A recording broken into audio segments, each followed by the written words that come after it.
Antes de eu começar a aula, a Rovena vai dar... Eu vou dar um recado, ela dá o segundo. Queria te falar que a cantina está vendendo chá de amendoim. Então, além do cafezinho da entrada ali, do agradinho, chá de amendoim. Confesso que eu estava com vontade de tomar, já aproveitei e matei a vontade. Pessoal, eu ganhei um presente aqui, coisa mais linda. E como nós estamos em casais aqui, a nossa amiga Thaís, cadê a Thaís? Fica de pé, Thaís. Glória a Deus. A Thaís, ela faz bolos maravilhosos. E ela começou um projeto agora, né? Deus tem dado criatividade para você, né, Thaís?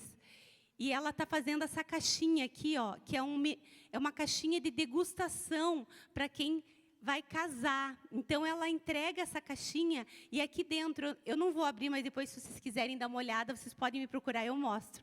Quando você abre essa caixinha, tem vários pedacinhos de bolo, que são os sabores que o noivo e a noiva podem escolher para o casamento, tá? Então, se você for casar, eu sei que tem alguns aí que estão com um projeto de casar, e também eu sei que vocês conhecem outros casais. Se vocês quiserem aí, procura o Instagram dela, me procura também, que tem um cartãozinho, e eu mostro como vocês encontram ela. Amém? Vamos dar um glória a Deus por isso? Amém.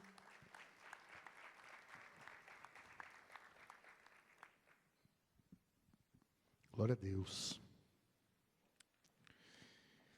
Então, a aula de hoje, aula 4, aula sobre unidade. E eu queria fazer uma reflexão rápida, a gente orar e aí eu entro na aula. Pode ser? Amém. Só para mim saber, eu sei que a Rovena já perguntou, mas para mim saber, quem está a primeira vez hoje na aula? Primeira aula hoje. Só você? Não? Mais alguém? Não? Sim? Sim, não? Ah, glória a Deus. Sejam bem-vindos. Amém? Esse curso é modular, então a gente vai da aula 1 até a aula 7. Depois da aula 7 tem a formatura.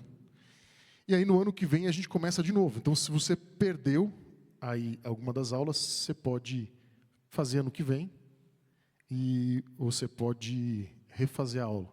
A gente vai anunciar aqui depois, a gente fez com muito esforço aí, a gente conseguiu um reforço para o time. Um casal, passe bem caro, mas a gente conseguiu trazer, né, amor?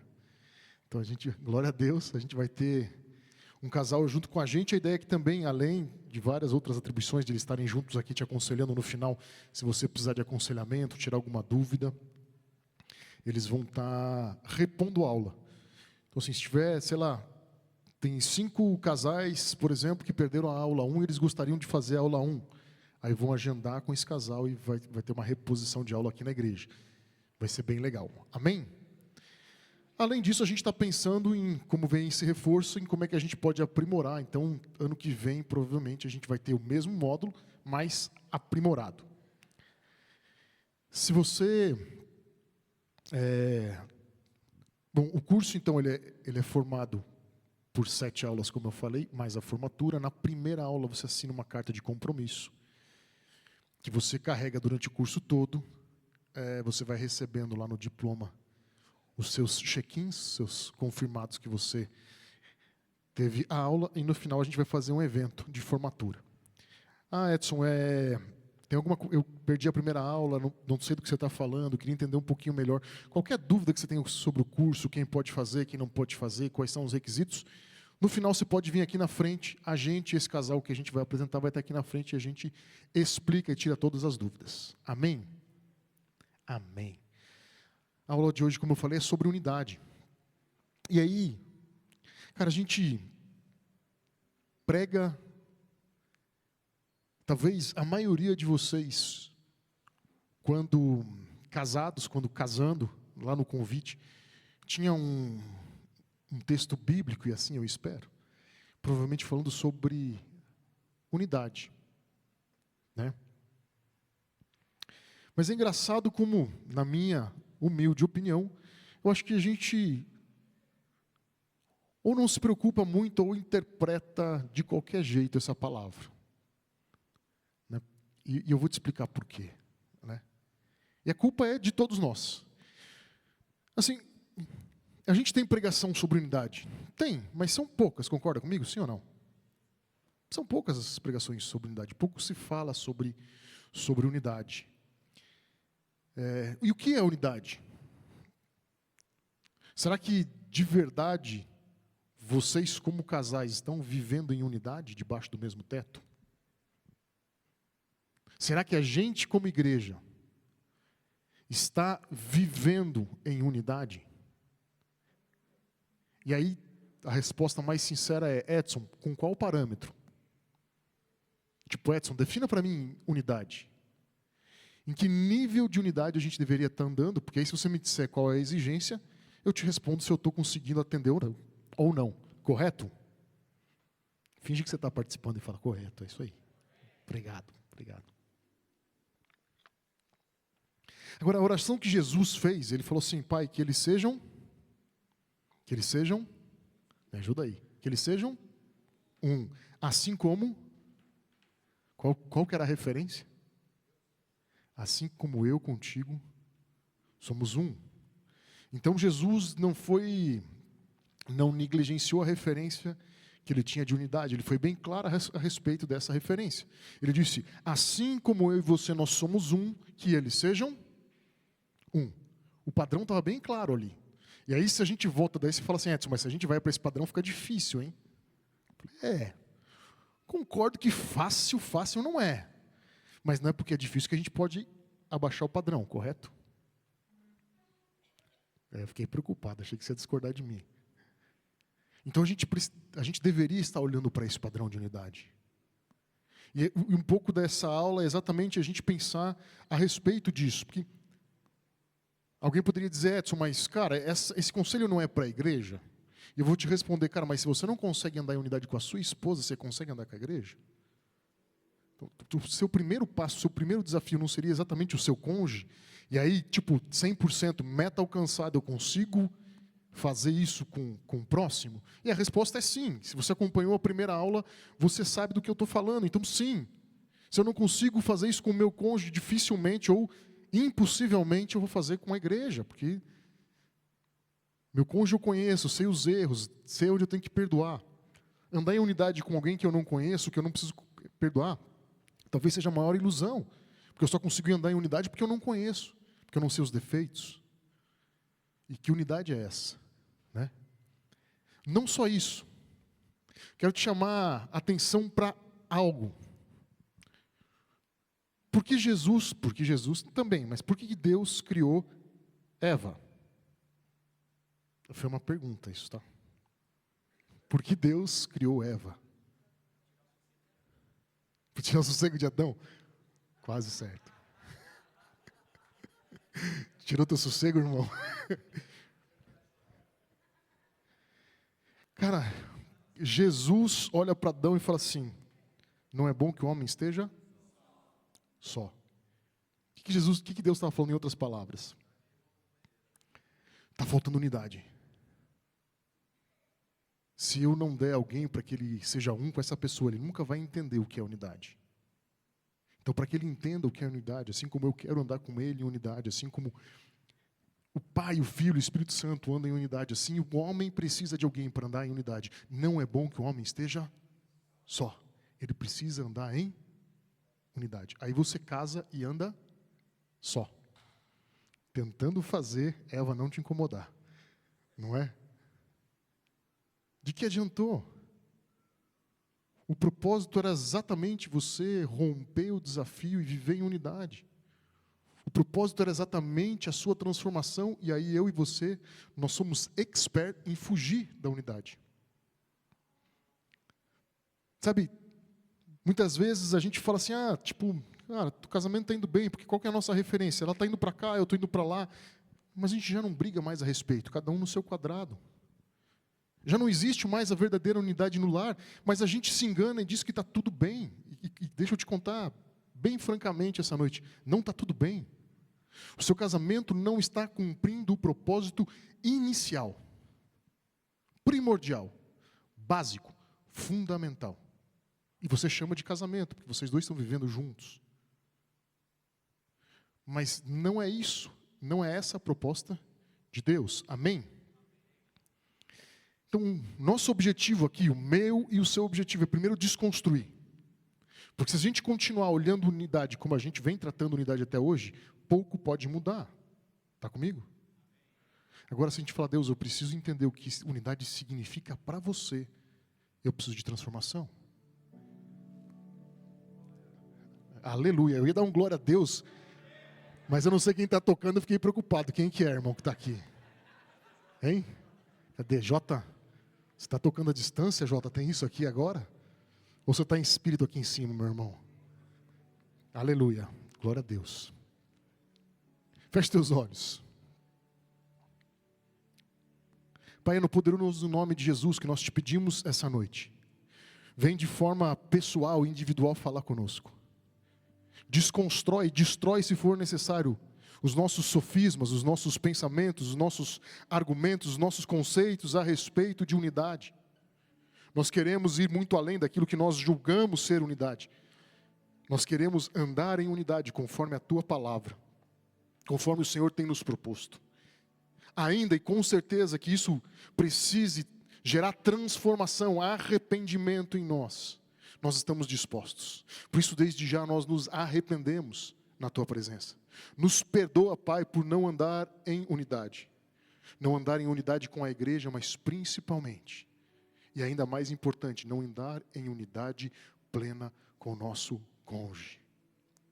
A nossa oração e a minha oração de forma pessoal é que o Senhor fale conosco poderosamente através da tua palavra nessa noite. Muito mais do que um novo conceito, que a tua palavra venha como espada nos transformar. Que sejamos cortados, separando espírito e alma, e que nós possamos ser ministrados, para que a tua glória se manifeste em nós. Por isso nós te damos toda a liberdade nesse lugar, que o Senhor traga o amor e a unidade necessária, em nome de Jesus. Amém, amém e amém. Amém? Então vamos falar sobre unidade.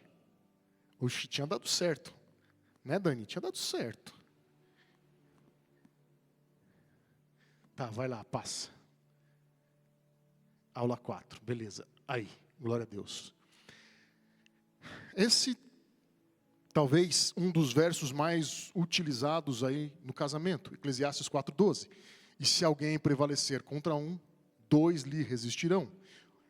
E o cordão de 3 dobras não se quebra tão depressa.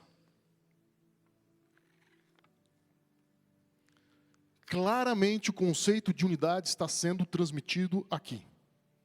Sim ou não? Sim. Cordão de 3 dobras. A gente casa com isso, a gente fala disso, e a minha pergunta é por que a gente não vive isso. Cordão de 3 dobras são 3 dobras, ou melhor, 3 fios entrelaçados. Certo? O entrelaçar de 3 fios é feito porque existe um propósito específico para isso, sim ou não? Sim. Então cria-se aquele cordão mais forte, dá-se aquela aparência, aquela resistência de 3 dobras. Por quê? Porque eu quero amarrar algo, porque eu quero pendurar algo, porque eu quero suportar algo, porque eu quero prender algo. Aquele cordão tem um propósito específico para existir. E por isso ele foi reforçado para suportar o propósito para qual ele foi desenhado. Amém? Agora, será que você consegue olhar para o seu cônjuge e se ver como uma das dobras desse cordão? E dizendo, nós reforçamos um ao outro, para que o propósito pelo qual nós fomos chamados se cumpra. Pontos importantes que a gente precisa saber. Se cada fio desse cordão tiver um destino, um propósito, uma vontade individual, tem algum valor? Imagine, você monta um cordão de 3 dobras e uma dobra fala assim, não, eu vou agarrar, a outra fala, eu vou segurar, e a outra fala, eu vou pendurar. E vai cada um para um lado. O que vai acontecer? Ainda que em alguma parte ali ainda estejam meio juntos, mais cedo ou mais tarde vai perder toda a função, porque a pressão da exigência do projeto, do sonho, do propósito de cada um, vai cada vez mais os separando, sim ou não? Sim. Beleza, agora a gente chega em casa, Edson, obrigado, está resolvido. A gente chega em casa e ela vai andar do meu jeito. Está errado, meu irmão. Qual que é o fio principal aí? Qual é o fio mais forte? Com qual fio eu e você deveríamos estar alinhados? Deus e o propósito de Deus. O cordão de 3 dobras, o fio principal é o Senhor. Quando eu e você, quando eu e a Rovena estamos juntos, alinhados com a vontade de Deus, então somos cordão de 3 dobras. Ou seja, não sei o que está acontecendo no meu casamento, a gente casou na igreja, mas parece que nada dá certo. Mas está indo cada um para um lado e ninguém está preocupado com o que Deus está falando. Eu quero a minha vontade, ela quer a vontade dela, cada um vai para um lado, Deus que se dane. Mas eu casei na igreja, Edson, não sei o que está acontecendo. Mas Edson, eu consagrei o meu casamento. Mas Edson, a palavra diz que um cordão de 3 dobras não se rompe facilmente. Meu casamento está um desastre. Mas ele nunca foi um cordão de 3 dobras. Você falou, você declarou, mas nunca viveu verdadeiramente esse propósito. Então nós primeiro precisamos nos conscientizar a respeito do que a Bíblia está falando e do que é o cordão de 3 dobras e alinhar a nossa vida com esse cordão. Amém?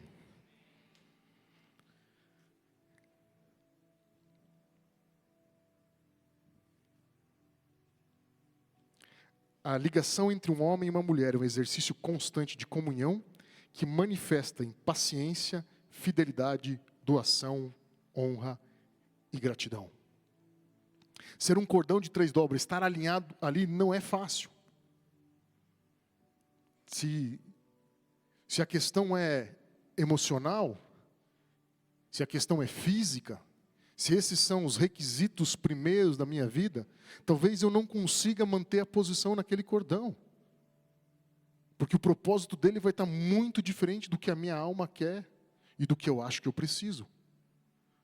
E aí é mais fácil sair do cordão, porque eu acho que as coisas que vão me atender estão lá fora. Então, por isso que se você olhar aí no seu diploma, vai estar unidade espiritual.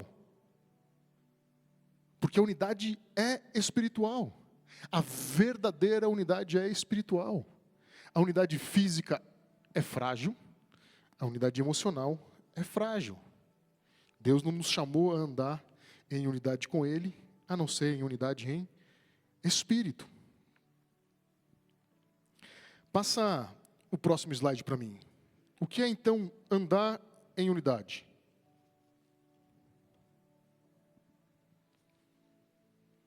Efésios 4:13. Até que todos cheguemos à unidade de fé e do pleno conhecimento do Filho de Deus, a perfeita varonilidade, à medida da estatura da plenitude de Cristo. Aqui nós temos um problema sério a ser enfrentado. Porque a gente acredita que unidade é um botão. Tipo, eu casei, o pastor colocou a mão na minha cabeça, botão apertado, somos um. Agora está tudo resolvido. A gente é imediatista para tudo na vida. A gente quer uma palavra que resolva, um conselho que resolva, uma oração que resolva.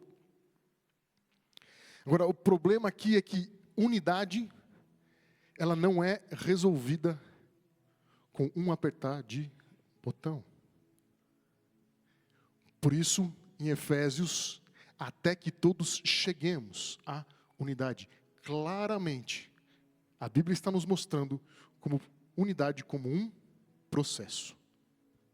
Processo de entender o que Deus quer. Processo de entender o que eu preciso abrir mão, o que ela precisa abrir mão, para que a gente esteja conectados com a vontade de Deus. Processo de amadurecer espiritualmente e emocionalmente, para poder dizer não para as minhas vontades, para os meus desejos e poder viver a vontade de Deus. Unidade é um processo que nós não podemos negligenciar.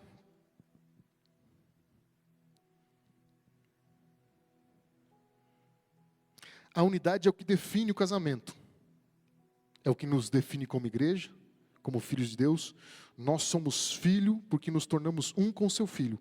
E só somos um casal porque nos tornamos um com o nosso cônjuge. A igreja passa por um processo de se tornar um com Jesus, de amadurecer, de entender.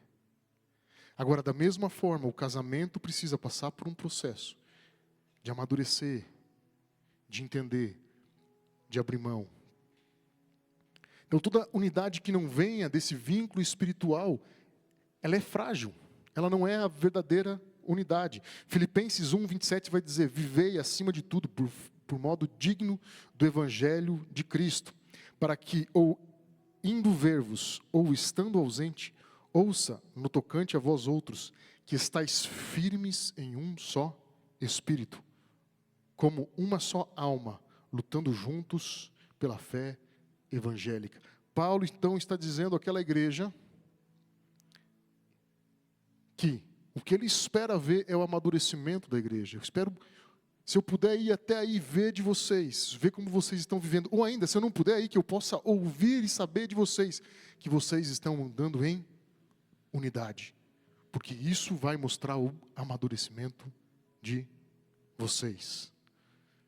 Então, claramente, o principal ponto que Paulo coloca ali a respeito de como diagnosticar a igreja, se ela tem amadurecido, é a unidade em que ela tem andado. Logo, Paulo nos mostra que unidade é reflexo de amadurecimento espiritual.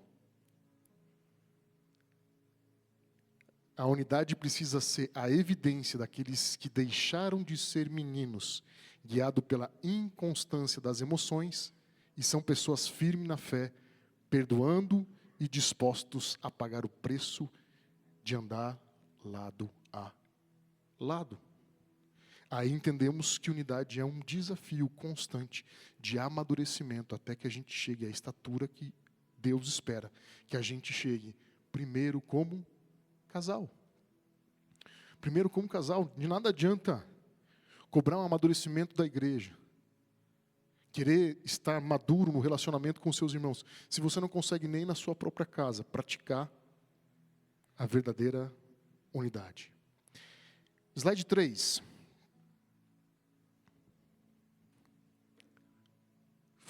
Não está indo aqui junto, aí beleza. Efésios 4:3, esforçando-vos diligentemente por preservar a unidade do Espírito no vínculo da paz. Agora Paulo vai dar para mim e para você outra recomendação. Ele vai dizer: esforcem-se. Vocês precisam se esforçar para andar em unidade. Unidade do Espírito. Esse é um ponto importante. Não há unidade verdadeira sem a presença do Espírito Santo. É impossível para mim e para você, carne e sangue, andar em unidade segundo o padrão que Jesus Cristo estabeleceu. É impossível. Andar, amar, perdoar, abrir mão. É impossível. É impossível esse nível de ser um só com o seu cônjuge, se primeiro você não receber isso do Espírito, se primeiro você não receber esse amor e essa necessidade do Espírito Santo de Deus. Ele vai dizer mais: esse é o vínculo da paz. Você está precisando de paz no seu casamento? É porque está faltando unidade. Porque a unidade no Espírito, não a unidade que vocês estabelecem, de querer fazer as mesmas coisas. Porque muitas vezes a gente acha que é isso, olha, tipo, eu gosto de futebol, ela também, a gente está unido a respeito disso. Eu gosto de doce, ela também. Se fosse nessa linha, a gente estava ferrado, né, amor? Eu gosto de A, ela gosta de B. Algumas coisas a gente concorda, né? Nas outras a gente abre mão. Vou abrir um parênteses. Eu andava de skate. Então a primeira coisa que eu fiz foi comprar um patins para ela. Falei: skate, talvez eu não queira mais patins. Quanto tempo você ficou com patins? Uma semana? Acho que foi isso, né? A culpa foi minha. Pior assim, tipo, não. Você me forçou demais a andar de patins. Não vou mais. Foi, não foi? completamente diferente, gosto completamente diferente. Então, unidade não é gostar da mesma coisa. Não é disso que a gente está falando. E quando a gente aprende isso no casamento, é muito mais fácil levar para a igreja. Porque às vezes a gente se esconde, você fala assim, não, eu tenho unidade na igreja. Tem 10 pessoas lá que são bem parecidas comigo, eu ando com elas, todos os meus irmãos em Cristo. Todos os outros eu sigo a Bíblia, né? Eu suporto eles em amor. Isso não é unidade. Unidade é andar com aquele que você diverge. Com aquele que às vezes está difícil encontrar alguma coisa que eu e você a gente concorde, mas vem cá, me dá um abraço. Vamos andar junto, vamos dar um jeito. É só não seguir nem o seu conselho, nem o meu conselho. Vamos seguir o de Jesus. Se a gente fizer tudo o que Jesus mandou, vai dar certo. Isso é unidade. Amém?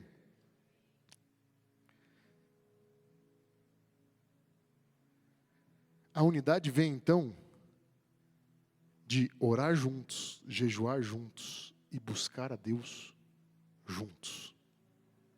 Se há um conselho que eu posso te dar a respeito dessa aula é: orem juntos, jejuem juntos, busquem a Deus juntos. A melhor maneira de ouvir a voz de Deus juntos, de se alinhar juntos, de buscar aquilo que Deus quer juntos, de abrir mão do que precisa ser aberto, mão de um e de outro, é a melhor forma. E se eu fosse fazer uma enquete aqui, assim, ó, quem já jejuou 3 vezes como casal? Quantos? Não precisa, por favor, não erga a mão. Mas quantos? E sabe por que a gente não faz? Porque a gente acha que não é importante. De que a gente não precisa. Porque exatamente nós estamos olhando para outro tipo de necessidade. O que é mais urgente? É mais urgente que eu realize as minhas vontades. É mais urgente que eu viva do meu jeito. E aí, próximo slide. E aí esse é o problema. Porque nós estamos dividindo. Andar junto é fugir da divisão. Amós 3:1. Porventura andarão 2 juntos, se não estiverem de acordo? Andarão 2 juntos, se não for para a mesma direção? Que resultado tem? Uma casa dividida contra si mesmo não prospera, não prevalece. A gente sabe, só não pratica. A gente sabe que a gente não podia estar dividido, a gente sabe que não podia ir cada um para um lado. Eu não sei se dá para ver. Dá para ver a imagem? Vocês estão conseguindo ver? Então tá bom. O que é a imagem aí? Fala para mim. É um cabo de guerra. E por que eu quis colocar essa imagem do cabo de guerra aí? Um homem e uma mulher fazendo cabo de guerra. Porque a gente não tem noção disso, né? A gente acha que cada um está indo para um lado e está tudo bem. E a gente, só esse fato já diz que, vamos pensar no fio lá, né? Já diz que o fio está colocando parte da força para comprar um carro, o fio está colocando parte da força para comprar uma casa. E a gente fala assim, não, beleza, ela vai para lá, eu vou para cá, e vai conseguir.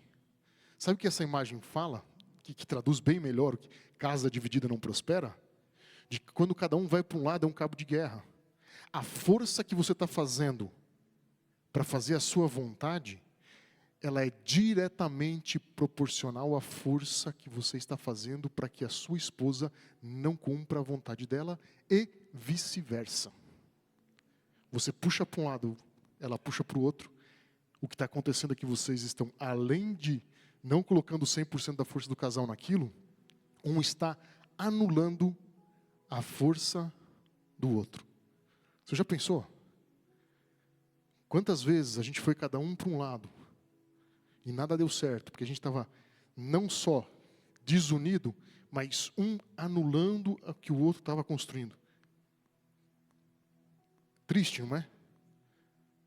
Mais triste ainda é a gente passar uma vida inteira achando que esse modelo vai dar certo. Eu vou para lá, ela vai para cá, e um dia a gente se encontra em algum lugar. Não, cara. Eu espero que um dia pelo menos se encontrem no céu, se tudo der pouco errado. Porque não vai ter muita coisa para vocês construir junto. Próximo slide. Mateus 18:19. Em verdade também vos digo que se 2 dentre vós sobre a terra concordarem a respeito de qualquer coisa que porventura pedirem, se lhe há concedido por meu Pai que está no céus. Não só quando vocês se dividem, vocês estão anulando um o outro, mas vocês estão perdendo promessas poderosas. Cara, se dois concordarem na terra, que dois que mais poderiam concordar em alguma coisa? Você e sua esposa, se vocês dois concordassem de verdade, crendo de verdade, alinhados de verdade com a vontade de Deus, não tem por que não acontecer. Edson, mas e por que não acontece? Porque ou não está alinhado com a vontade de Deus, ou vocês dois não estão unidos de verdade. Ou vocês dois não estão indo exatamente para o mesmo lugar. Precisa haver um alinhamento e precisa haver urgente.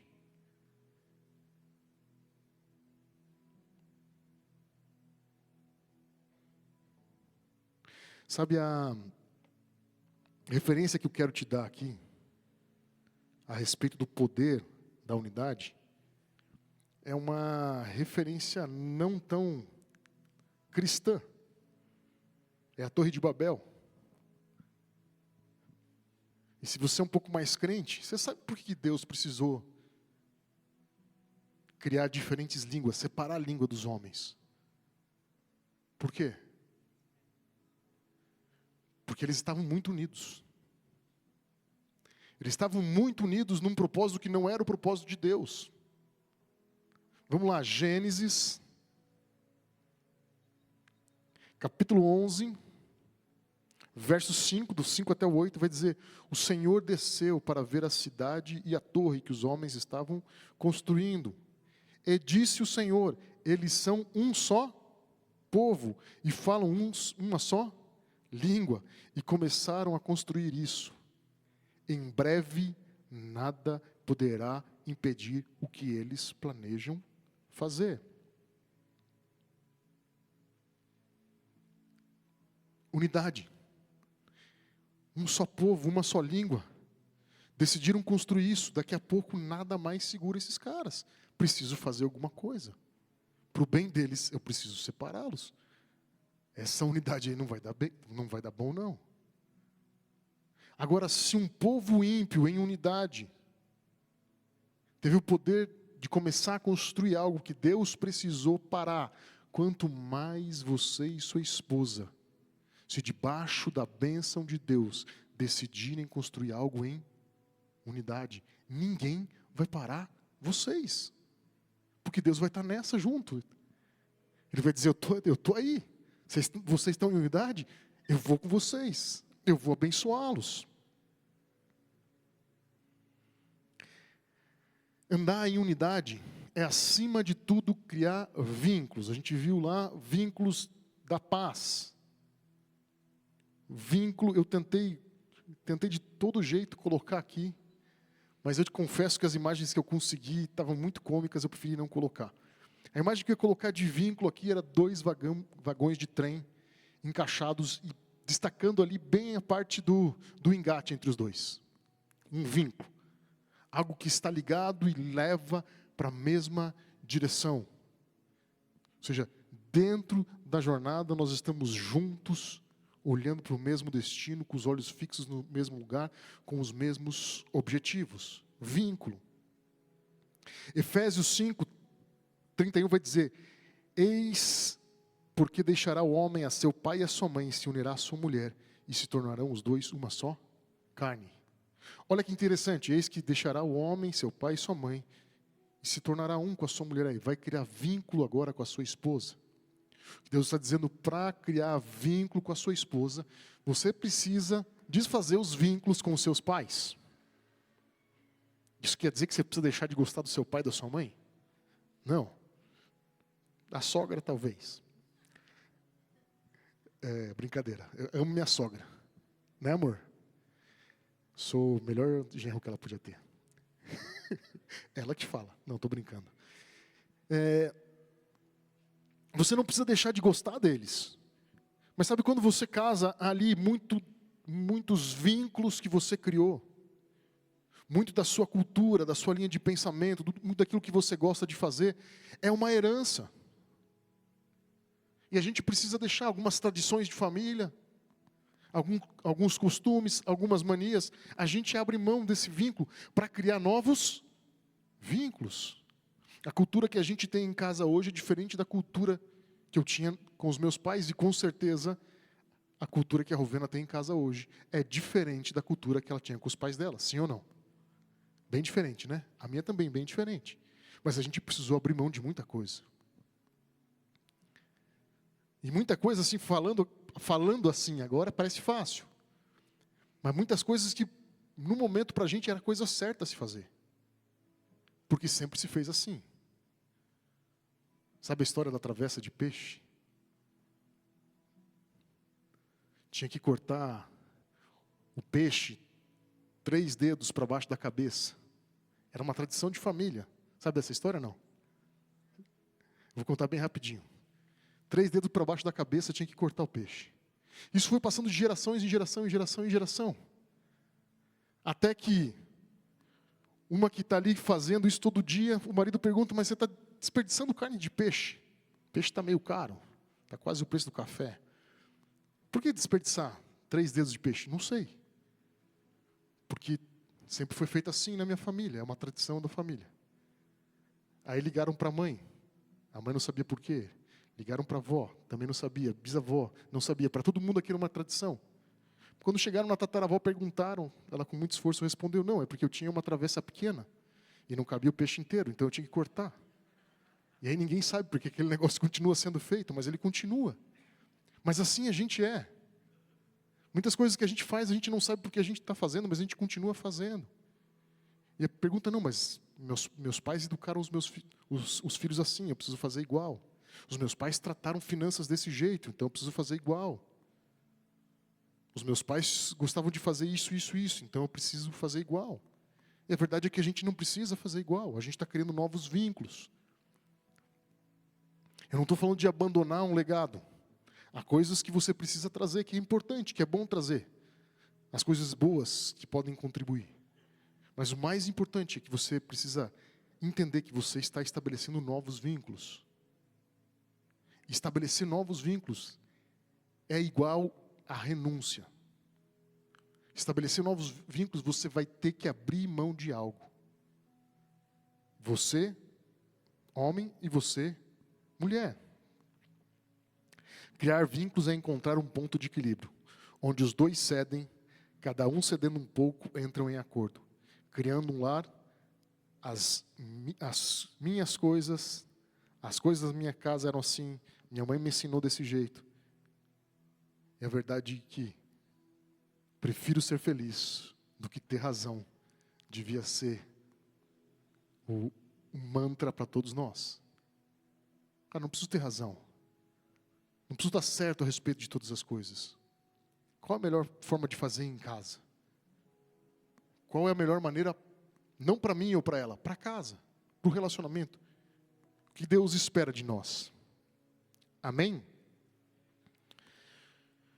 Próximo slide.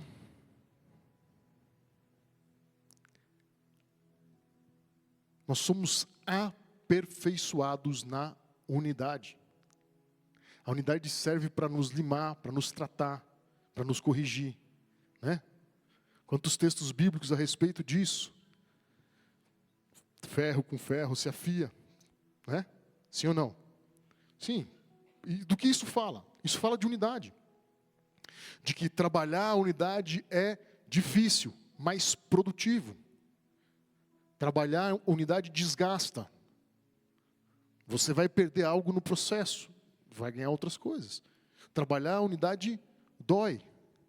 Mas o mais importante, trabalhar a unidade leva ao aperfeiçoamento. Eu só cresço se eu trabalhar a unidade. É a única forma de nos desenvolvermos. Você quer que o seu casamento cresça, amadureça? Você precisa trabalhar a unidade.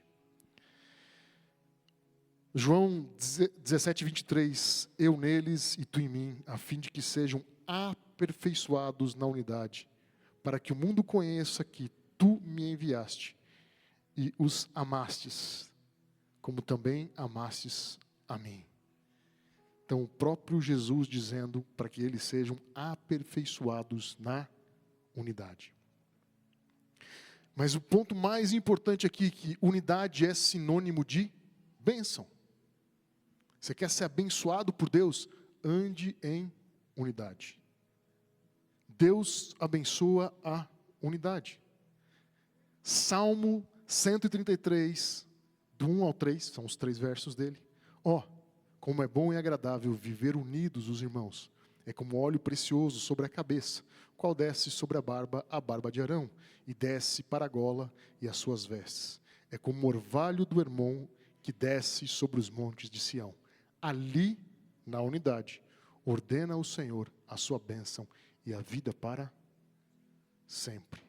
Quantas bênçãos vocês desperdiçaram pela falta de unidade na casa de vocês? Ou quantas bênçãos nós temos desperdiçado por ter negligenciado a unidade? Porque o Senhor vai abençoar, derramar sua bênção sobre a unidade. Amém? Eu vou passar para minha esposa, mas antes de ela falar, eu queria orar rapidinho. Feche seus olhos por um instante. Baixe sua cabeça aí. Que você possa ter um momento sincero com Deus. E pedir perdão. Falar, Pai, me perdoa. Me perdoa por toda a falta de unidade que existe no meu lar. E eu sei, a culpa não é dele, a culpa não é dela, a culpa é minha. Mas essa noite eu me coloco na tua presença. Para que o Senhor me trate, para que o Senhor me molde, para que o Senhor me ministre. Meu desejo diante da tua presença é que a minha casa seja um exemplo de unidade. Sei que eu não posso produzir isso na força do meu braço. Que nenhum esforço humano pode produzir a verdadeira unidade. Por isso eu te peço, Senhor, que o teu Espírito Santo venha sobre nós. Venha sobre a minha casa, sobre a minha vida, sobre a minha família. Que a verdadeira unidade que Jesus Cristo propôs à sua igreja possa resplandecer no meu lar. Me ajuda, Pai, a abrir mão daquilo que eu preciso abrir mão. Me ajuda, Senhor, a morrer para a minha vontade, para os meus desejos, para as minhas ambições. Que o Senhor seja sempre o cordão principal, o fio principal desse relacionamento. E que seja o Senhor a apontar o propósito e o destino para as nossas vidas. Nos dá capacidade, com graça e misericórdia, de nos alinharmos aos teus propósitos. Para que aí sim, fortalecidos em Ti, nós possamos viver a plenitude das Tuas bênçãos sobre as nossas vidas. Eu sei que esse é um processo. Por isso me ajuda, Senhor, a enfrentar cada etapa. Me leva ao amadurecimento diante do Senhor, em unidade com a minha esposa, em unidade com a minha família. E que essa unidade transborde e que eu aprenda a partir daí a viver em unidade com a tua igreja da forma que o Senhor deseja, em nome de Jesus. Amém, amém e amém.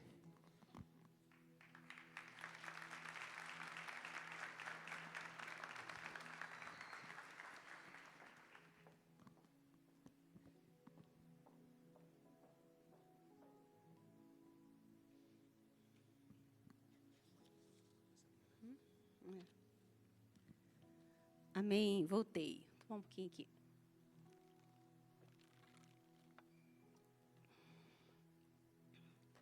Bom, o Edson falou sobre unidade e eu vou falar sobre comunicação, sobre linguagem.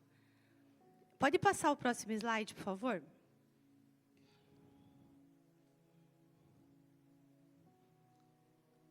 A linguagem do céu. Deixa eu só... Provérbios 18, 21 diz assim: a morte e a vida estão no poder da língua. O que bem a utiliza, come do seu fruto. Esse versículo Edson já até trouxe na aula passada, mas eu trouxe aqui porque tem a ver, né, com a questão da língua.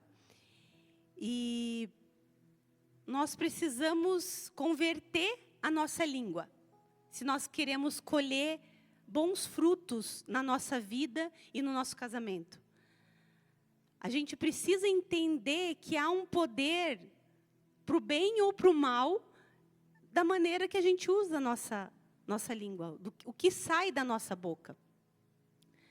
Né? Lá em Lucas 6, 45, a parte B, diz assim, porque a boca fala do que está cheio o coração.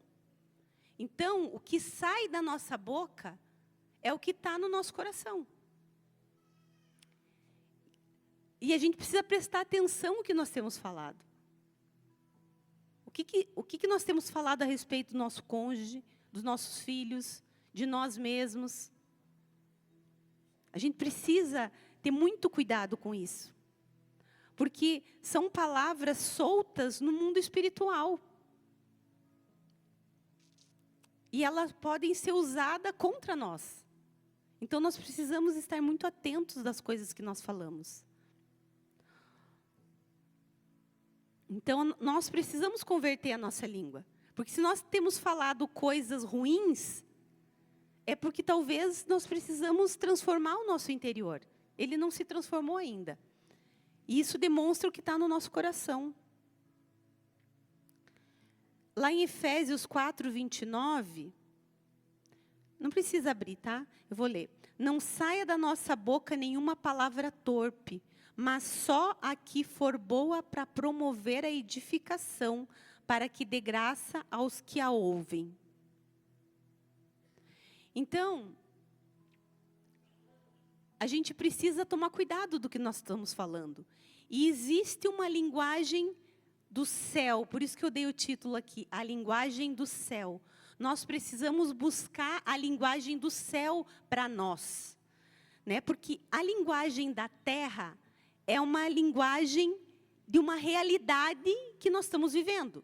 Uma realidade aparente. Mas a linguagem do céu é uma verdade superior à nossa realidade aparente. Porque, às vezes, a nossa boca fala de uma realidade. Né? Deu tudo errado. Né? Por exemplo, assim, hoje meu dia deu tudo errado. Eu estou falando uma língua da terra de uma realidade aparente. Porque os meus olhos veem as coisas aparentes. Mas existe uma verdade superior em que eu posso, por mais que eu vi que deu errado, mas eu posso falar assim, todas as coisas cooperam para o bem daqueles que amam o Senhor. Então, por mais que você... E eu procuro usar, esse versículo é um versículo que eu uso muito. Porque quando as coisas não dão ruim, não dão bom, eu procuro entender que, de alguma maneira, o Senhor vai me abençoar com aquilo que, na minha verdade, a minha realidade aparente que não deu bom, Deus, de alguma maneira, Ele vai me abençoar com aquilo. Mesmo que seja para eu entender ou me humilhar diante dEle, porque às vezes a gente começa a se achar, né? Tá dando tudo certo, assim, talvez não preciso orar tanto, estou me virando sozinha. Talvez o Senhor precise colocar algumas lutas, algumas dificuldades, para a gente entender a nossa posição. Que a gente é um vaso de barro, que a gente precisa se dispor na mão do Senhor, que é Ele quem faz todas as coisas.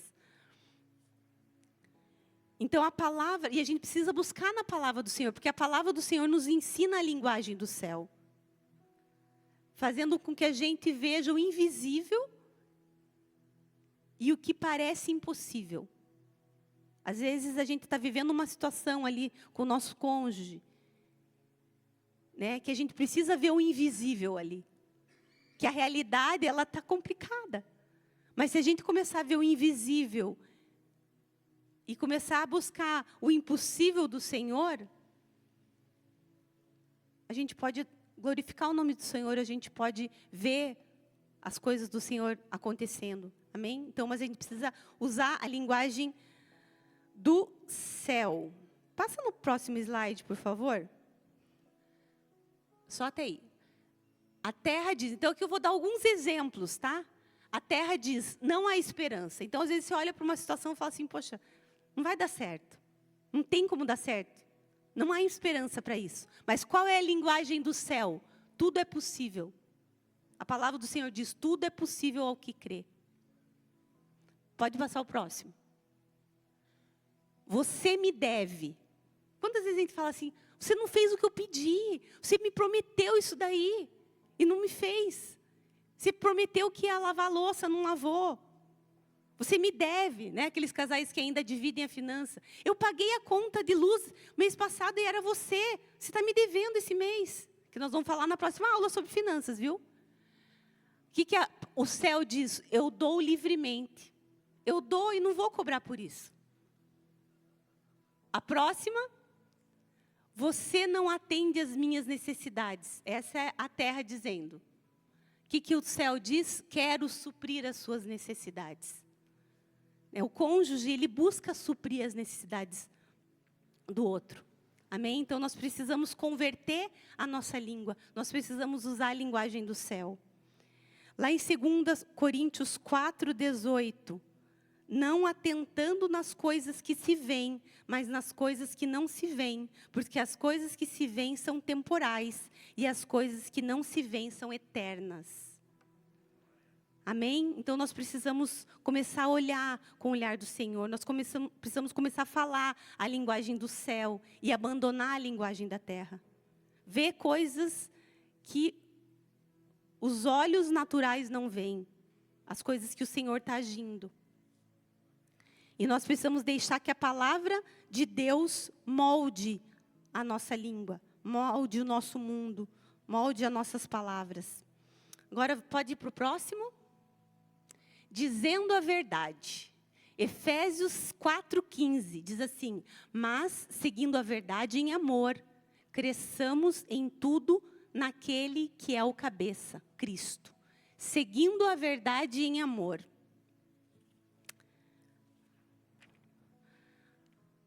Falar a linguagem do céu quer dizer que a gente sempre precisa dizer a verdade. O diabo é o pai da mentira. Nós não temos nada com ele. Nós precisamos sempre dizer a verdade.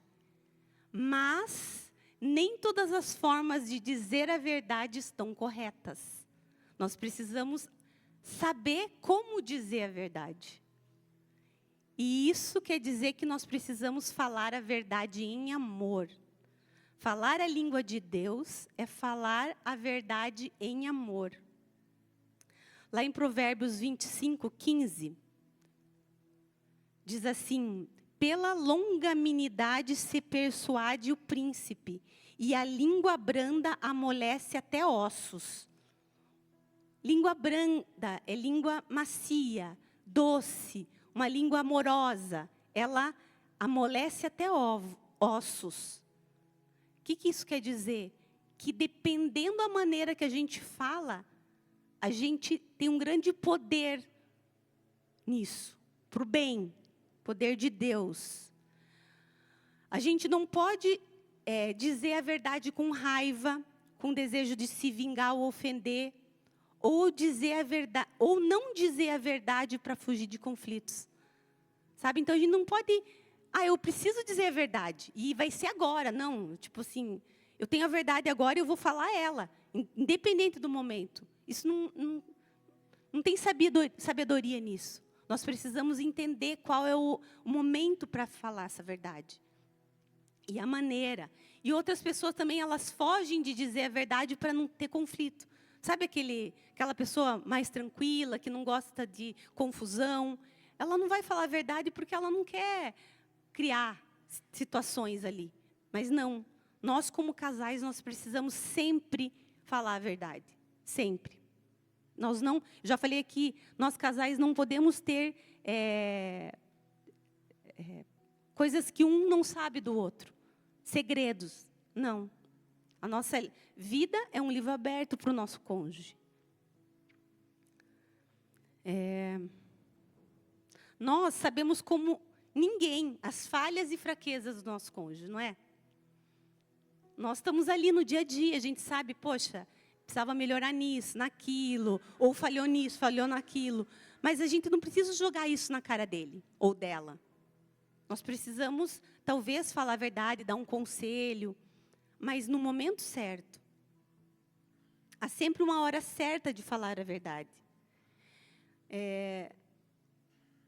A gente não pode falar a verdade no meio de uma discussão. Aproveitar aquele momento, sabe? Para jogar uma verdade da pessoa, do que a pessoa fez. Mas não, nós precisamos encontrar esse momento, um momento onde os dois estejam calmos, tranquilos, para conversar sobre um assunto delicado. Talvez até é importante, por exemplo, se vocês têm algum assunto difícil para conversar, onde vocês não estão chegando a um denominador comum, vocês podem, se vocês frequentam uma célula, pode pedir ajuda do líder ou de algum diácono aqui da igreja para estar acompanhando. Né? Não tenham vergonha de falar suas lutas e suas dificuldades. Porque é muito melhor a gente buscar ajuda do que ser tarde demais. Então, busca ajuda aqui da igreja, de alguma liderança, para estar acompanhando, intermediando essa conversa, essas dificuldades que vocês têm.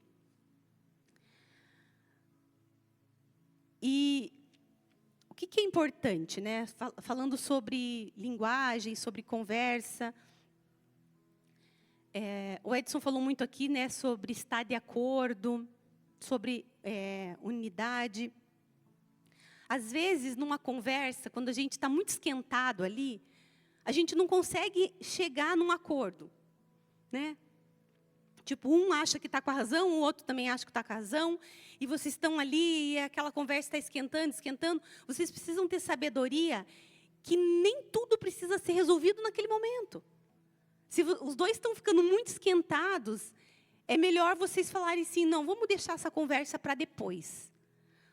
Né? Mas vocês precisam se olhar, se perdoar, se falar alguma coisa que magoou um ou outro, dar um abraço e não dormir, né, como diz a palavra assim, irai-vos e não pequeis, não se ponha o sol sobre a vossa ira, não deis lugar ao diabo. Ou seja, a gente não pode dormir sem se falar um com o outro. A gente precisa sempre se resolver. Porque a Bíblia está falando que a gente está dando lugar para o diabo. Mas não quer dizer que vocês precisam entrar num acordo. Você está entendendo? Então, assim, talvez vocês possam resolver aquilo no dia seguinte. Ou no outro dia, não deixar para muito longe também. Mas ter sabedoria de falar assim, poxa, nós estamos muito esquentados. Vamos deixar para amanhã essa conversa? Que aí o Espírito Santo já, né, toma ali, já aconselha, já direciona. Mas não, às vezes as pessoas, não, eu quero resolver agora. Né? Começa a gritar, se expandir, e isso não é bom. Porque isso vai trazer mais palavras que ferem. Então, a gente precisa ter essa sabedoria de falar assim, não é o momento. Vamos deixar para amanhã? Vamos orar aqui, né, pedir perdão, e amanhã a gente volta a conversar sobre esse assunto. Amém? Então, precisa ter essa sabedoria. Lá em Efésios 4:29, diz assim, não saia da vossa boca nenhuma palavra torpe, mas só a que for boa para promover a edificação, para que dê graça aos que a ouvem. Mas, assim, outra coisa importante, por mais que você deixe para mais tarde essa conversa, as conversas difíceis precisam acontecer. Né? A gente não pode jogar a conversa difícil, os problemas para debaixo do tapete. Né? Porque aquelas pequenas mágoas mal resolvidas, elas vão se acumulando e aquilo vira algo muito sério. Então, a gente precisa tratar com seriedade as mágoas. Né? Se você vê que sempre acaba voltando num assunto que aconteceu há um tempo atrás, né? E um joga na cara do outro o que aconteceu, ou às vezes só um, outro não. Mas isso precisa, você está lembrando disso ainda? Vamos sentar e conversar? Vamos nos perdoar? Vamos esquecer isso? Ter essa atitude de perdão, de restauração? Então, essas conversas precisam acontecer. E o silêncio também, né? Tem muitos... a outra coisa importante é, quando for conversar, você não se colocar como vítima. Tentar entender e ser maduro com o interesse na restauração. Os dois com interesse na restauração. E o silêncio também não contribui para a restauração. Porém, você precisa entender que o seu cônjuge é diferente de você. Né? Eu e o Edson, assim, como o Edson falou, a gente é bem diferente. Só que a gente, assim, com o tempo, a gente acabou ficando um pouquinho mais parecido. Ou entrando mais nos acordos. Mas, quando a gente casou, eu era muito imediatista, muito impulsiva. Então, eu era ali, tipo, eu explodia, falava tudo. Só que dava 5 minutos e eu estava arrependida. E ele, super magoado. Porque eu falava as coisas absurdas. E o que acontecia? Ele não queria falar. Ele se fechava. E eu não, eu estava desesperada ali para a gente, tipo, pôr em ordem tudo aquilo. E ele não. E aí, às vezes, isso causava outra briga. Né? O que a gente precisa entender? Que o outro é diferente de mim. Que ele precisa de um tempo. Às vezes, a mulher, né, é muito fechada. Às vezes, o homem, enfim, gosta do silêncio. Mas, gente, não dá para ficar uma semana sem se falar com o seu marido. Aliás, não dá para esperar o dia seguinte. Então, assim, ele melhorou muito e eu também. Eu entendi que, assim, nós brigamos ali em algum momento. Tipo assim, eu falei, amor, me perdoa, eu falei nisso. E ele, tipo, fica sério. E eu compreendi que eu precisava deixar ele naquele tempo ali. Que ele precisava daquele tempo de silêncio, entendeu? Ele ficou ferido. Né? Então, a gente precisa respeitar e entender que o outro é diferente. Né? Mas a gente precisa entender também que o nosso silêncio muito prolongado não é saudável. A gente precisa se esforçar para ter a conversa, para perdoar. Né? Por mais que, às vezes, você ache, não, mas eu estava certa. Eu estou certa. Mas abre mão, pede perdão pelo aquilo que você fez errado. Né? Porque numa briga, né, dois não brigam se... como é que é? Dois não brigam se os dois não querem. Então, se um não quer brigar, não vai ter briga. Mas, de alguma maneira, se você entrou na briga, você tem que pedir perdão. Amém? Vamos para o próximo slide. Então, nós precisamos ouvir a voz de Deus e ser usados por Ele. E nós precisamos saber a hora de falar e a hora de se calar. Né? Então, assim, quando a gente vê que a gente está começando a ficar esquentada ali, irritada, a gente precisa do Espírito Santo. Me ajuda, me dá sabedoria. Senhor, fala comigo. Né? E eu também preciso entender que eu preciso me calar e, às vezes, eu preciso falar. Que nem todo momento eu preciso falar. E nem todo momento eu preciso me calar.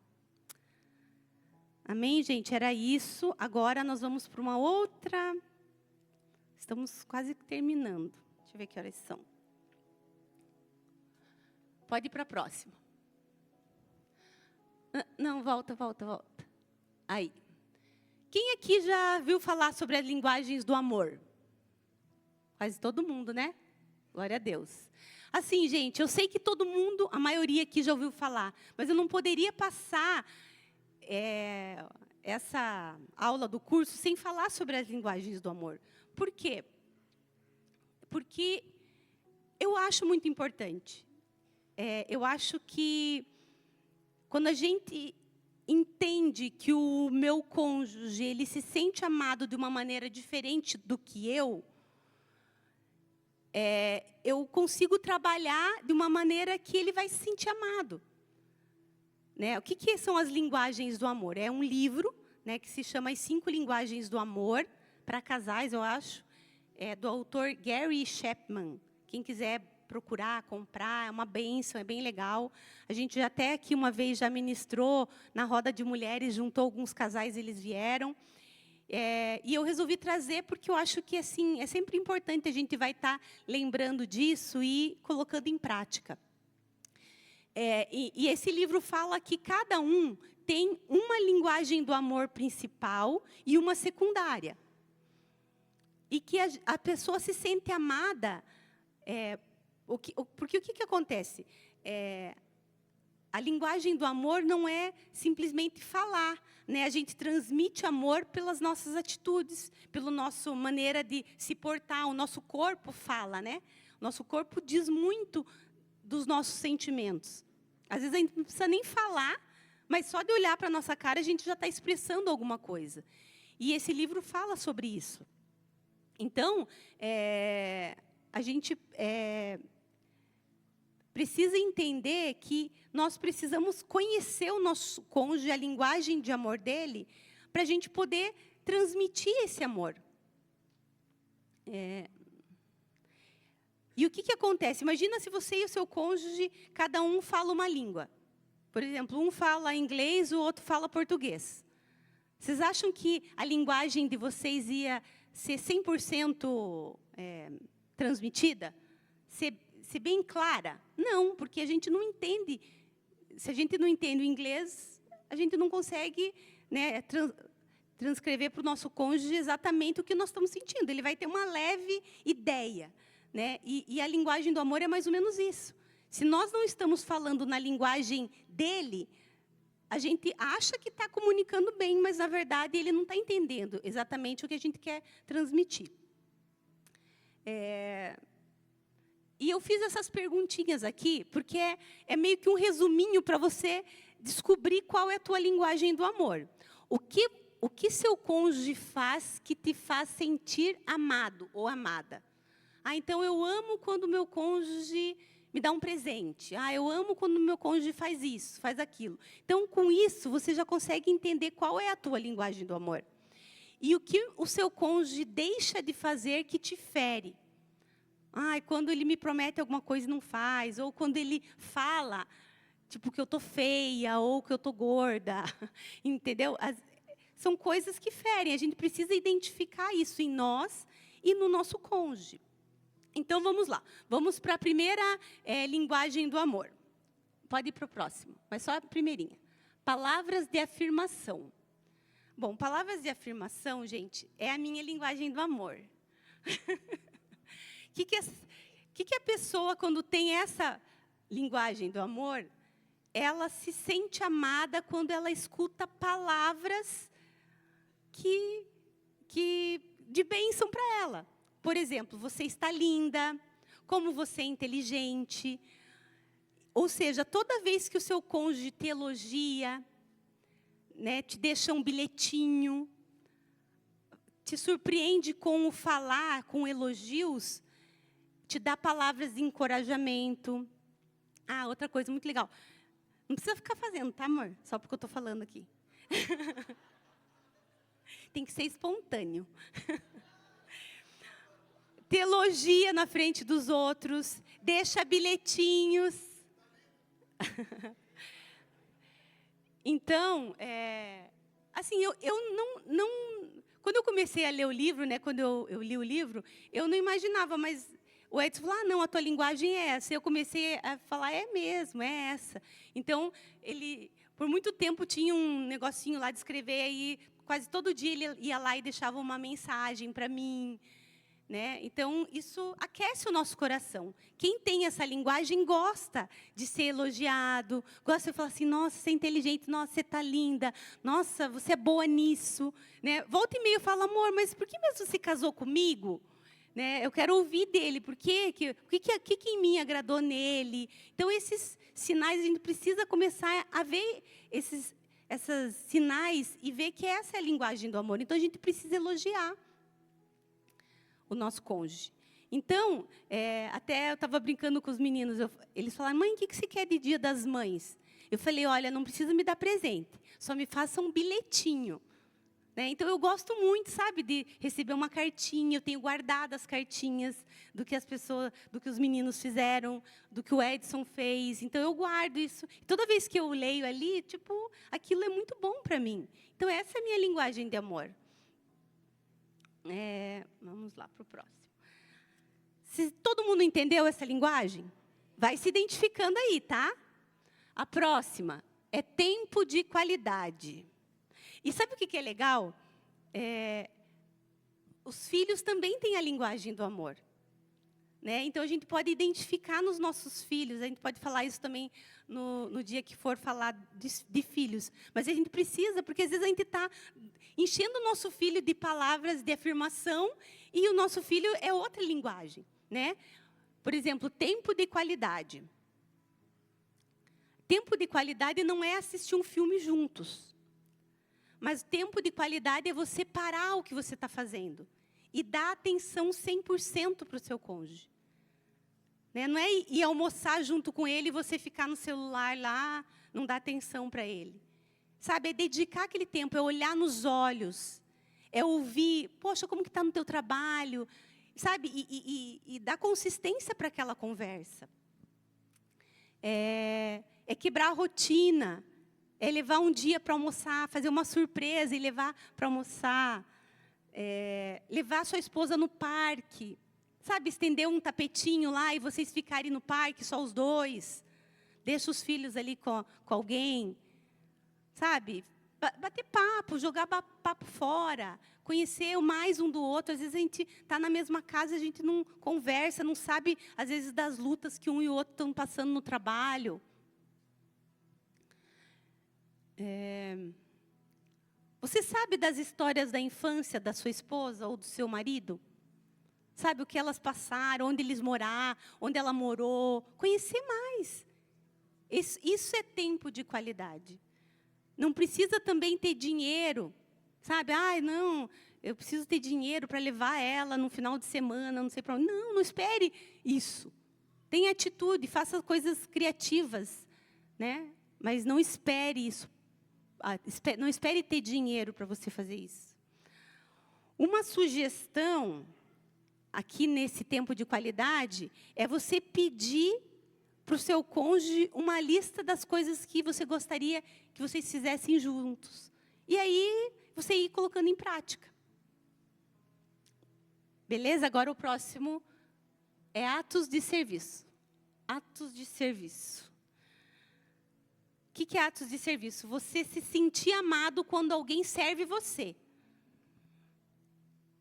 Então, a pessoa se sente muito amada quando eu vou e faço um almoço.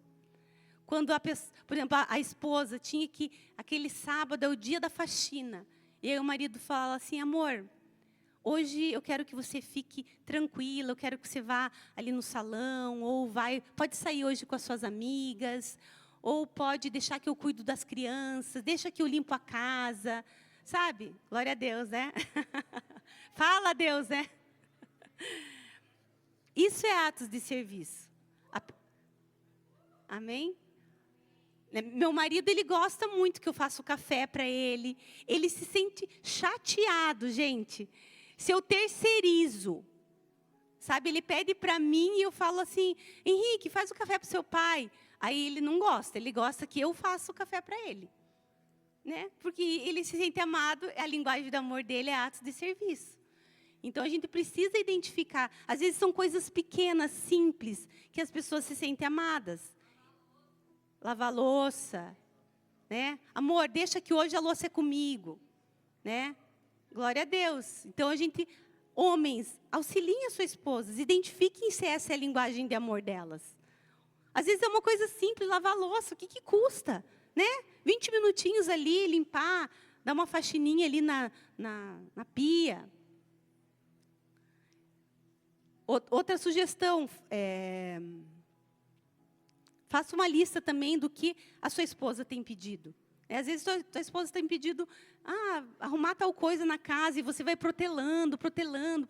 Faz com gosto, faz com amor, faz aquilo como semeadura na vida dela.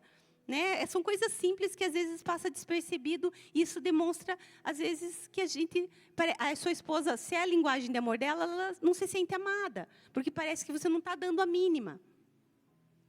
Vamos lá, para o próximo. É o toque físico.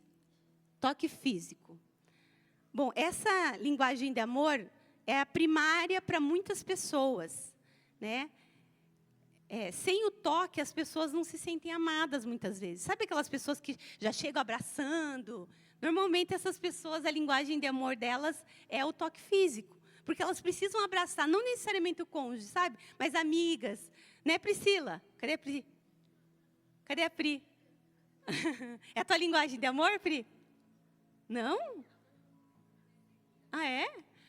Mas, assim, as pessoas, elas gostam de abraçar, né? Então, quem tem essa linguagem de amor, é muito importante você dar beijo, né? Abraçar, fazer um carinho, Sabe quando você está ali assistindo um filme, ou está aqui no culto, você pega a mãozinha e faz um carinhozinho no cabelo. As pessoas se sentem amadas com isso. Comprar um óleo de massagem, chegar em casa, ó, eu já falei sobre o óleo de massagem, né? Fazer uma massagenzinha no pé, enfim, investir nisso, né? Nesse toque físico, para a pessoa se sentir amada. E o último, vamos lá, presentes.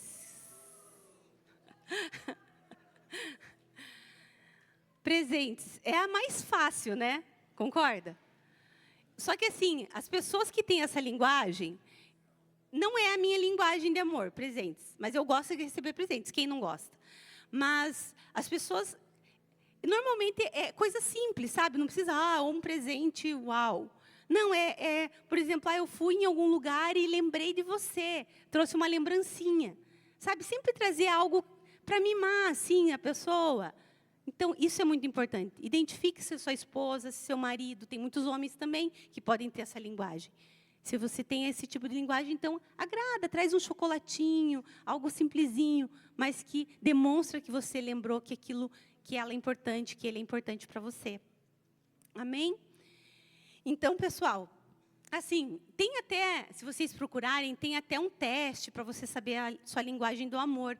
Mas eu creio que só de você começar a analisar, né? Não precisa o teu cônjuge falar. Ele pode falar, mas começa a analisar o que é importante para ele. Aquelas perguntas que eu fiz ali, o que teu cônjuge faz que você ama? Ou o que o teu cônjuge não faz que te fere? Começa a analisar isso e identificar em vocês. E o que é bacana? É vocês sentarem e conversar. Amor, olha, eu gosto. E, inclusive, a tarefa que nós vamos distribuir é sobre isso. Tá? Para vocês terem um tempo juntos e falar assim, amor, eu gosto muito quando você faz isso. Eu me sinto amada quando você faz isso. Então, isso é comunicação. Isso é unidade. Isso é vocês conversarem entre vocês. Nós vamos ter também a última aula, que é sobre sexo. A gente também, é importante também a comunicação nessa área. Né? Então, a gente precisa conversar, abrir o nosso coração para o nosso cônjuge, falar o que está nos agradando, o que está nos ferindo, o que nos agradou, o que nos feriu, que ele fez, que ela fez. A gente precisa pôr isso às claras, porque às vezes a gente acha que ele já sabe de todas as coisas. E o que é legal aqui na linguagem do amor? Por exemplo, eu, que sou palavras de afirmação, às vezes eu posso encher o meu cônjuge de elogios. Ai, você é lindo, eu te amo, você é muito importante para mim. Ai, eu amo quando você está assim, assado, enfim. Só que eu estou achando que ele está se achando o máximo, que eu estou demonstrando o meu amor por ele. Mas como essa não é a linguagem do amor dele, não está surtindo efeito. Ele não está se sentindo amado. E a gente tende a usar a linguagem do amor que é minha para eu fazer para o meu cônjuge achando que eu estou arrasando. Mas não, porque ele se sente amado de uma outra maneira. Então, isso que é importante, a gente identificar e poder colocar mais amor ali na vida dele, derramar esse amor, porque as pessoas elas precisam se sentir amadas. Né? A gente tem Jesus que nos amou e que nos enche de amor, mas isso também precisa haver no nosso casamento. E o que eu pergunto hoje para você, como está o teu tanque de amor? Você precisa, com certeza, se sentir amada por Jesus, se sentir amado por Jesus. O amor de Jesus é perfeito. Mas a gente também precisa se sentir amada pelo nosso cônjuge. Você também precisa demonstrar amor para o seu cônjuge. Como está o teu tanque de amor? Você está se sentindo amada? Você tem derramado amor no tanque do seu cônjuge? Como está isso? Você tem abraçado, beijado, falado que ama ele, trazido presentinhos, fazendo uma massagem? A gente precisa voltar a isso. Nós precisamos dar valor, porque às vezes a gente não dá valor quando a gente tem perto. Dê valor. Aproveite o tempo que o Senhor está concedendo É tão maravilhoso poder estar casado, não é? Não perca as oportunidades que o Senhor nos dá para derramar amor na vida dele, na vida dela. E não precisa de algo uau, é no dia a dia.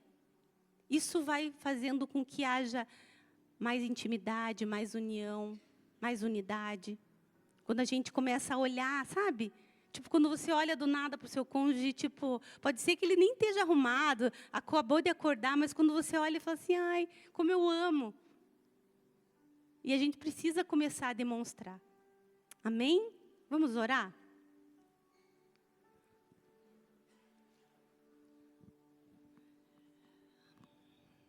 Feche os olhos.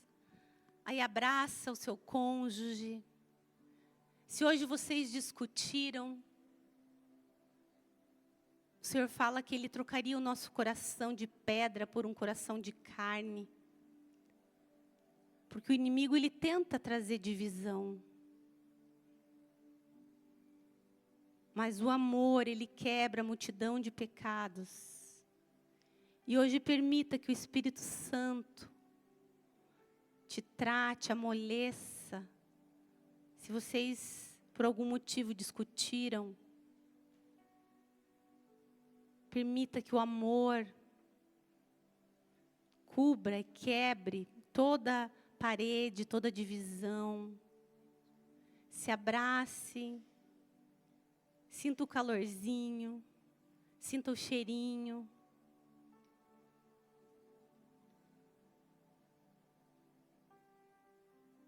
Espírito Santo, Tu és o amor. Inunda no Senhor com o Teu amor neste lugar, Pai. Tu és o nosso conselheiro.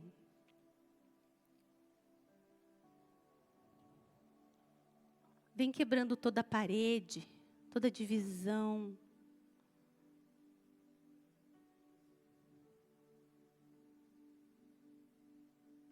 Derrama, Senhor, vai derramando, Pai. Que cada um possa se sentir amado pelo seu cônjuge, se sentir especial. Se sentir, Deus, que entre tantas pessoas, Ele escolheu você. Ele está contigo.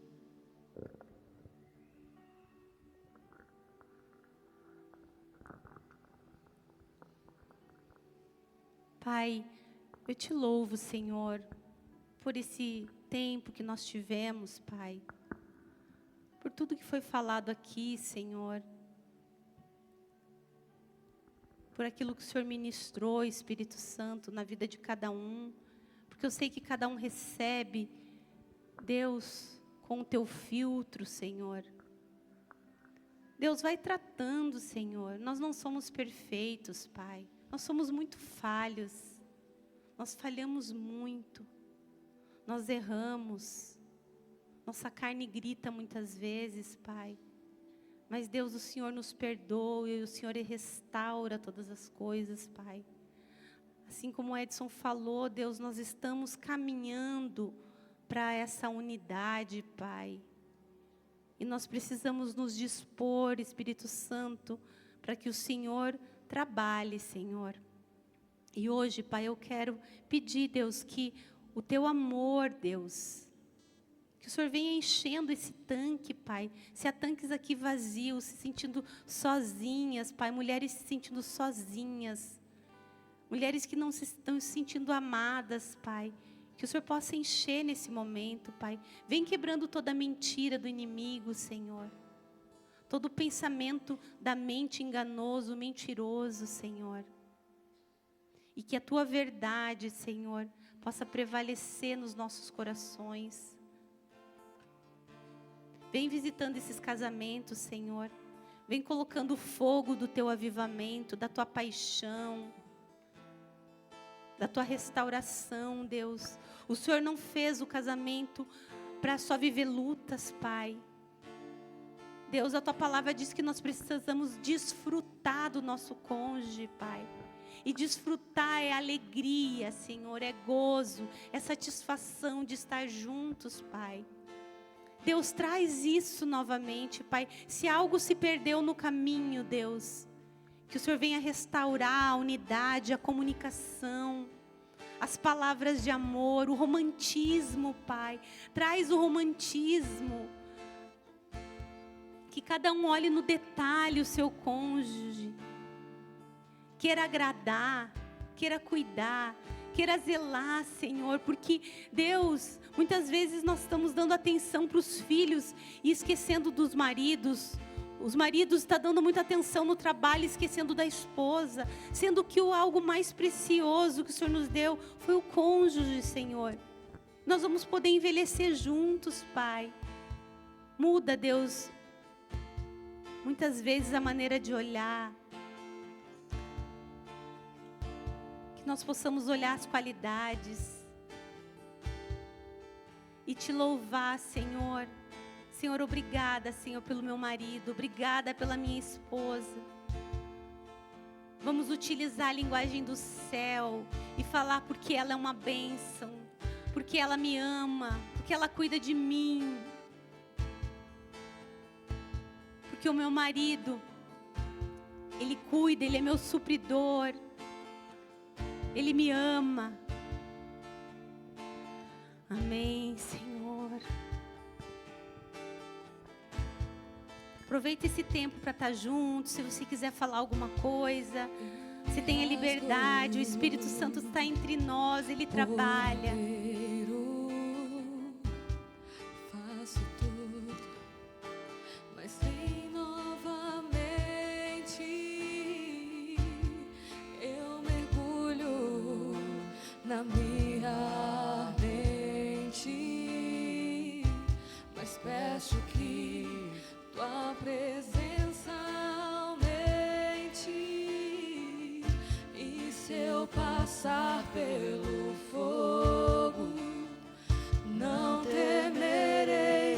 Na tua fumaça de glória eu entrarei, longe do santo dos santos.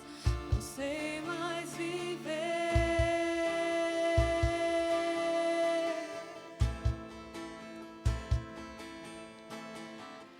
E se eu passar pelo fogo, eu não temerei. Na tua fumaça de glória eu entrarei, longe do santo dos santos. Não sei mais viver.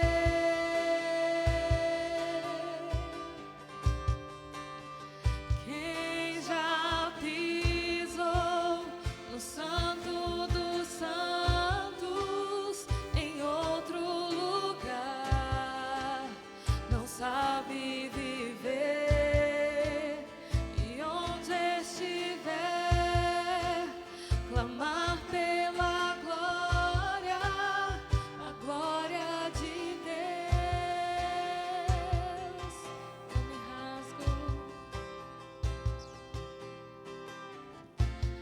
Eu me rasgo por inteiro, faço tudo, mas vem novamente. Eu mergulho na minha ardente, mas peço que Fica de pé no seu lugar por um instante. Se você puder abraçar seu cônjuge aí.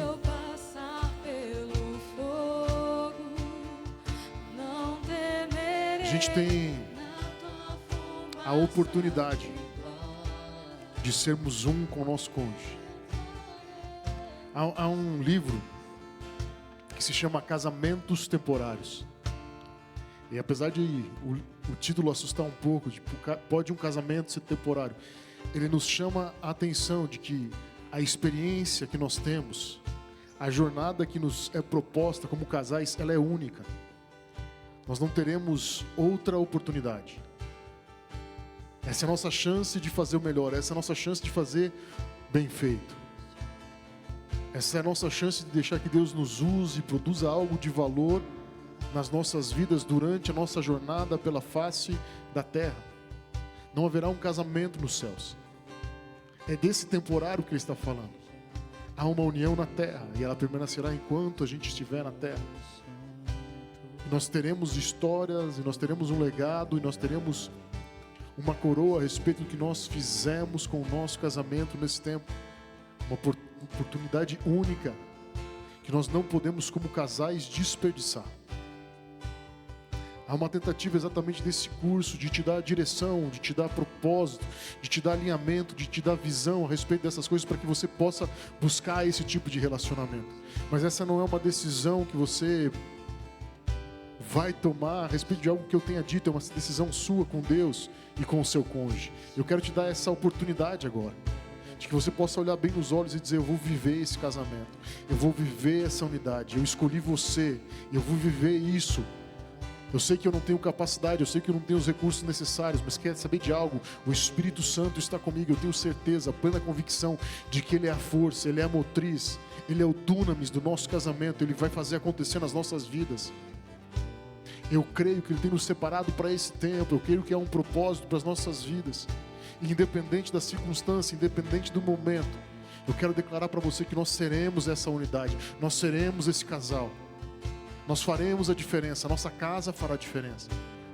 Olha aí, não olha para mim não, olha bem no fundo do olho dela, olha bem no fundo do olho dele. Te amo, meu amor. Você é a mulher mais linda que eu conheço.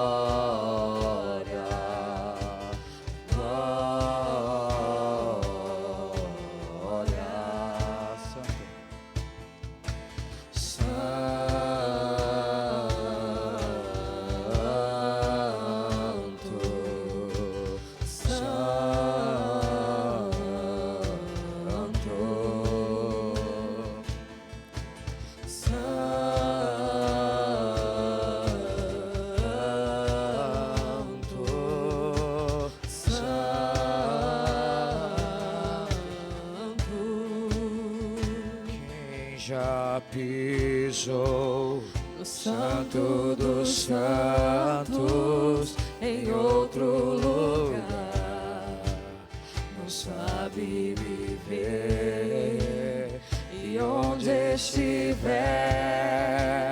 clamar pela glória, a glória de Deus.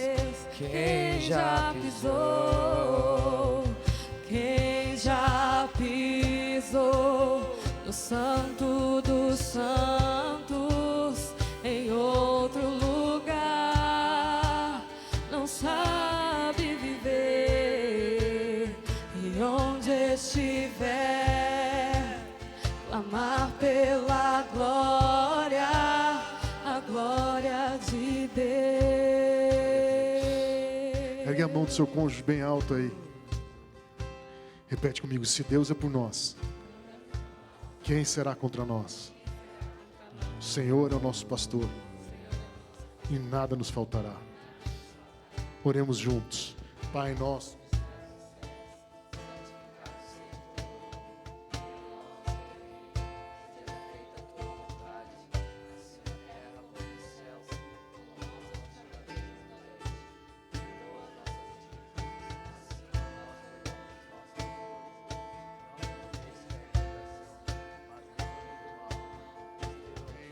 poder e a glória para sempre.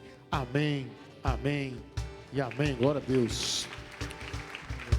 Deixa eu passar alguns recados bem rápido. A gente já está avançado no tempo. Enquanto eu passo os recados, eu vou pedir para os diáconos Reginaldo e Camila, para virem aqui.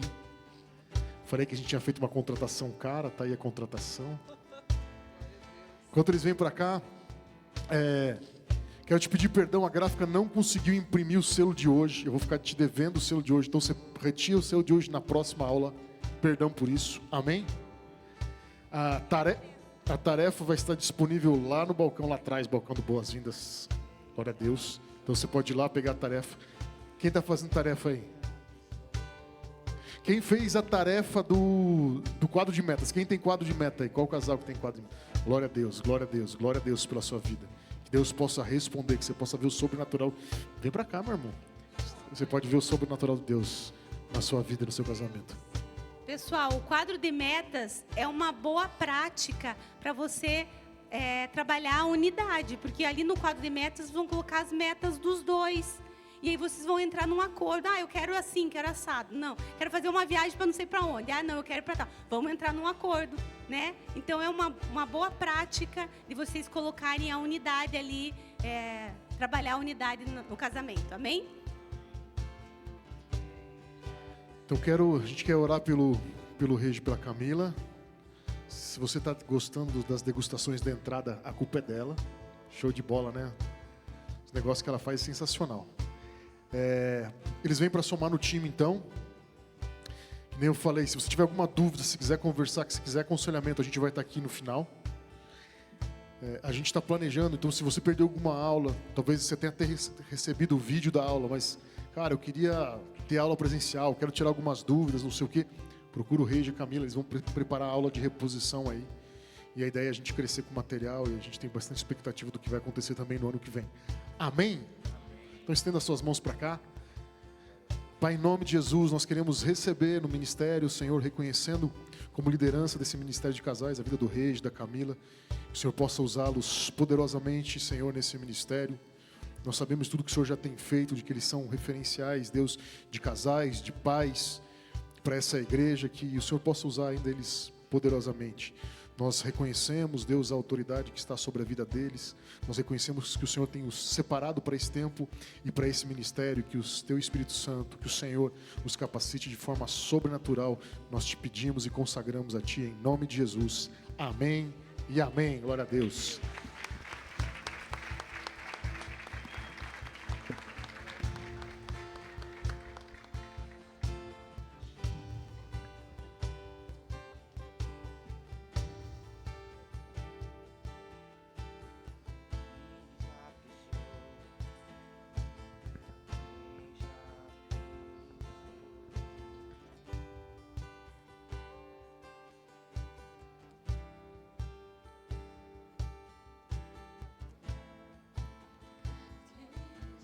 Amém, glória a Deus, Deus abençoe, vai na paz. Se você precisar de aconselhamento, a gente está aqui na frente, senão você pode se direcionar lá para pegar a sua tarefa de casa.